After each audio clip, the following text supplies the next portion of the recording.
मेरे प्यारे मित्रों, विद्यार्थियों तथा इस देश की करोड़ों बेरोजगार युवाओं को मैं राजीव कुमार इस देश व्यापी आंदोलन में, इस देश की करोड़ों युवाओं की अधिकार रूपी आंदोलन में आपका स्वागत करता हूं।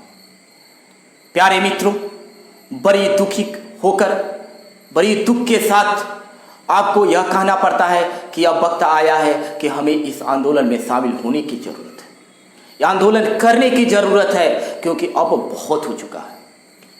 क्योंकि इस देश के युवा ही सब कुछ है और उस सब कुछ होने के बावजूद भी इस देश के युवा से ही खिलवाड़ किया जा रहा है। इस देश के युवा से ही भविष्य चलता है, फिर भी इस देश के युवा से खिलवाड़ किया जा रहा है। इस देश के युवा के साथ कोई नाइंसाफ किया जा रहा है। सरकारें आती रहेगी, सरकारें जाती रहेगी, लेकिन देश के लिए अगर कोई मरेगा तो वह युवा है। देश के बॉर्डर पर जो अगर कोई मरता है तो युवा है। कोई सिस्टम में बैठे हुए, कोई सरकार में बैठे हुए लोग नहीं मरते। सरकार में नए लोग आएंगे जाएंगे, लेकिन देश के लिए जो मरेंगे हमेशा देश के युवा ही मरेंगे। लेकिन फिर भी इस देश के युवा के लिए कोई सुनने वाला नहीं। बहुत दुखी हूं, बहुत परेशान होकर। अब ये कई वर्षों का जो मेरा अपना पढ़ाने का जो तजुर्बा है, इस कई वर्षों में जो मैंने विद्यार्थियों को दर्द को देखा हूं, जो महसूस किया हूं, उस महसूस हुए दर्द का जो उफान अंदर में आ रहा है, उस दर्द को मैं आपके साथ बयान कर रहा हूं। विद्यार्थी 5 साल पहले पीटी का एग्जाम दिया है, मेंस के एग्जाम के लिए रुका हुआ। कोई विद्यार्थी मेंस का एग्जाम दे दिया है तो डिस्क्रिप्टिव के लिए रुका हुआ है। कोई विद्यार्थी डिस्क्रिप्टिव दे दिया है तो आने वाले रिजल्ट के लिए रुका हुआ है, और वह इस उम्मीद में बैठा हुआ है कि मेरा भी नौकरी हो जाएगा, मैं भी कामयाब साबित हो जाऊंगा और अपने घर परिवार के लिए कुछ कर पाऊंगा। जो हमारे परिवार के लोग हम पर उम्मीद किया है, वो उम्मीद पर खरे उतर पाऊंगा। लेकिन इस सिस्टम में बैठे हुए लोग इस सारे हमारी इच्छाओं पर, हमारी उम्मीदों पर पानी फेर रहा है। ऐसा क्यों होता है? क्या इस देश में चुनाव होते हैं तो रिजल्ट 5 साल के बाद आता है? नहीं आता है। क्यों नहीं आता है? क्योंकि इस देश में चुनाव उन्हीं के लिए होता है जो देश को चलाते हैं और इस देश को वो नेतृत्व करते हैं, इस सिस्टम से जुड़े हुए हैं और जानते हैं कि 5 साल बाद अगर हमारी चुनाव का रिजल्ट आता है तो हमें 5 साल बाद जो है पावर में आना। तो यह उनकी अपनी बात जो है कि कष्ट है, उनकी अपनी पीड़ा है, तो वह तो ऐसा नहीं कर सकते। लेकिन हम देश की वास्तव में युवा भविष्य है, तो हमारे साथ नहीं सुना जा रहा है, हमारी समस्याओं को नहीं देखा जा रहा है। आखिर क्यों? वह सिस्टम में बैठे हैं तो अपने अनुकूल सारे सिस्टम को बना सकते हैं, अपने अनुकूल सब कुछ कर सकते हैं। क्यों? क्योंकि वह सिस्टम में बैठे हुए हैं। मैं सिस्टम में नहीं हूँ, लेकिन यह वो भूल गए हैं कि मैं देश का भविष्य हूँ, हमसे देश है। We are everything for a country. If youth is nothing, then nothing is available for any country. इस बातों को लोगों ने भूल गया है। तो अब वक्त आ गया है कि हम अपनी मांग के लिए आंदोलन करें। हमें किसी मीडिया की भी आवश्यकता नहीं है, क्योंकि अगर मीडिया को हमारी बातों को सुनना होता तो हमारे विद्यार्थी लोग कई वर्षों से परेशान है इस सिस्टम से। कभी मीडिया ने आवाज उठाया क्या? नहीं उठाता। किसी गांव की एक बकरी चोरी हो जाए तो आवाज उठा लेगी।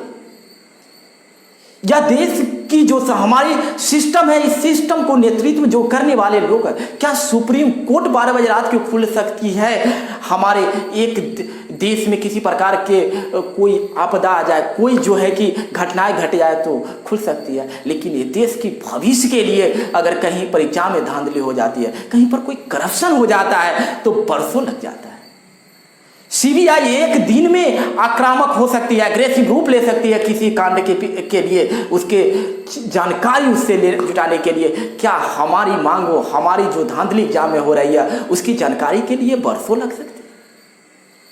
तो इसके पीछे सबसे बड़ा रीज़न है कि हमें कमज़ोर समझ लिया गया है, जबकि हम देश की भविष्य है। हम चाहे तो कुछ भी कर सकते हैं, हमसे देश है, हम सिस्टम को बदल सकते हैं। सरकार आती रहेगी, जाती रहेगी, अगर हम युवा चाहे तो वैसी सरकार ला सकते हैं जो सिस्टम को सुधार सकता है, वैसी सोच ला सकते हैं सिस्टम में जो विद्यार्थी को कभी इग्नोर न करे, इस देश के युवाओं के, इस देश की भविष्य को, इस देश की बेरोजगार युवाओं के साथ खिलवाड़ नहीं कर सके, ऐसे सिस्टम को लाया जा सकता है और मैं ला सकता हूँ। लेकिन हमारी सारी योग्यता, हमारी सारी क्षमता, हम में कंप्लीट बदलाव करने की सारी योग्यता होते हुए भी हम मौन हैं, हम चुप हैं, हम बर्दाश्त कर रहे हैं कि कोई हमारी आवाज़ को उठाएगा।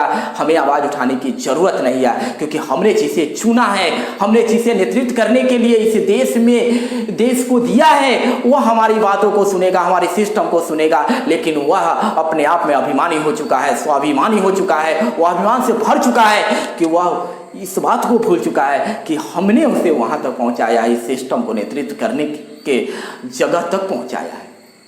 तो अब वक्त आ चुका है, हमें किसी से मदद लेने की जरूरत नहीं है। हम सब देश की एजुकेटर के साथ करोड़ों युवाओं को मैं आह्वान करता हूं कि आप सब आए, विद्यार्थी सब आए और 1 सितंबर 11 बजे सोशल मीडिया के सभी प्लेटफॉर्म पर आप ट्रेंड कराए #speak up for SSC railway student, और इसके माध्यम से उस सिस्टम में बैठे लोगों तक इस बात को पहुंचाए कि हमसे देश है, और अगर हमसे आप खिलवाड़ करेंगे, हमारे भविष्य से खिलवाड़ करेंगे, तो आपके भविष्य के पल भर में बदलने की ज़रूरत है, समय की ज़रूरत है। हमें पल भर में बदल दूंगा आपके भविष्य को, इसलिए अब हमसे खिलवाड़ ना करें। अगर ऐसे नहीं सुनती है तो दूसरे रास्ते को भी अपनाएंगे हम लोग आंदोलन के लिए, और हम सब एक साथ मिलजुल कर इसके आंदोलन में जो भाग लेंगे।